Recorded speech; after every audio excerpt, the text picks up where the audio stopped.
A retaliação de Israel contra o Brasil, ao retardar a repatriação dos brasileiros que estão na faixa de Gaza, só demonstram a solidão de Israel diante do mundo, não é? Que está pedindo justamente que haja uma negociação política para parar o morticínio ali, tanto da parte de israelenses quanto da parte dos palestinos. Felizmente, não é, que essa tendência pela negociação está sendo majoritária, inclusive por parte dos Estados Unidos, que são o principal protetor de Israel.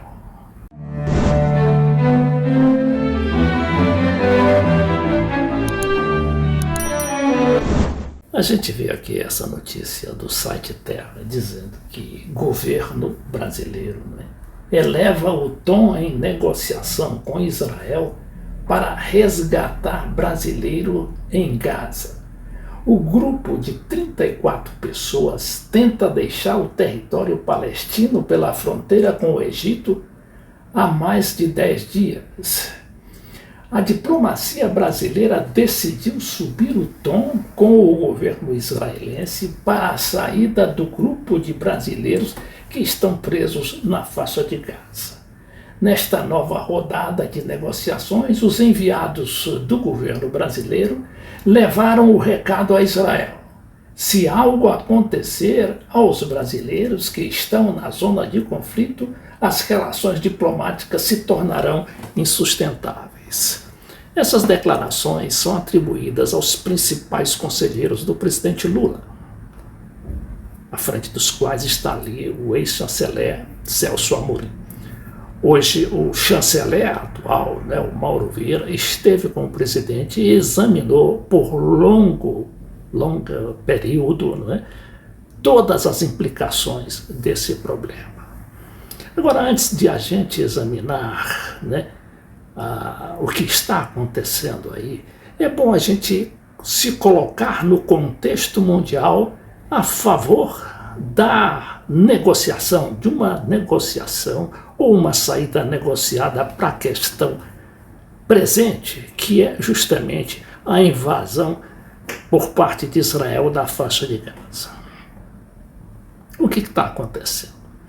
Ali os Estados Unidos, por causa dessa proteção a Israel e a obrigatoriedade política que a grande superpotência sente em transmitir ao mundo, e principalmente por causa de suas ligações, inclusive comerciais, mas enquanto os Estados Unidos estão nessa posição, outras potências mundiais, eu me refiro à China, à Rússia, à Turquia, para não falar ali do Irã, que é outra potência média, mas que está ali comprometida por causa de sua posição também sectária em relação a Israel. Bom, o que é que faz a China, por exemplo, com o auxílio da Rússia? Ela promove a paz entre a Arábia Saudita e o Irã, que eram dois grandes inimigos e estavam ali em pé de guerra. Pé de guerra principalmente, por causa da questão religiosa. Aí a China, que é muito pragmática, chega para o Irã e também para a Arábia Saudita e pergunta: por que é que vocês estão brigando? Estamos brigando, temos questões religiosas. Mas por quê? Vocês não são muçulmanos? Não, nós somos xiitas e os outros, no caso a Arábia Saudita, são sunitas. Mas por que que isso está levando à guerra entre vocês? E aí eles foram na conversa, bem elaborada da China e fizeram esse acordo e já trocaram embaixadores. Eu já me referi aqui a esse episódio para explicar muito do que está acontecendo, não só ali na faixa de Gaza, em Israel, e ali no contexto, ali na redondeza de Irã, Turquia e outros países, como também da nova situação mundial que está, não é, levando, não é, essas médias potências, inclusive, não é, com a participação ainda que indireta dos Estados Unidos. Os Estados Unidos perderam influência justamente por causa dessa posição sectária em favor de Israel e que por acaso até está evoluindo, por acaso deliberadamente está evoluindo para uma outra posição, não é? Que não é propriamente de negociação, mas que pelo menos está pedindo a Israel para que faça aquelas pausas humanitárias naqueles ataques violentos ao Hamas. Sentiram também os Estados Unidos que a política não é mais a política sectária, não é?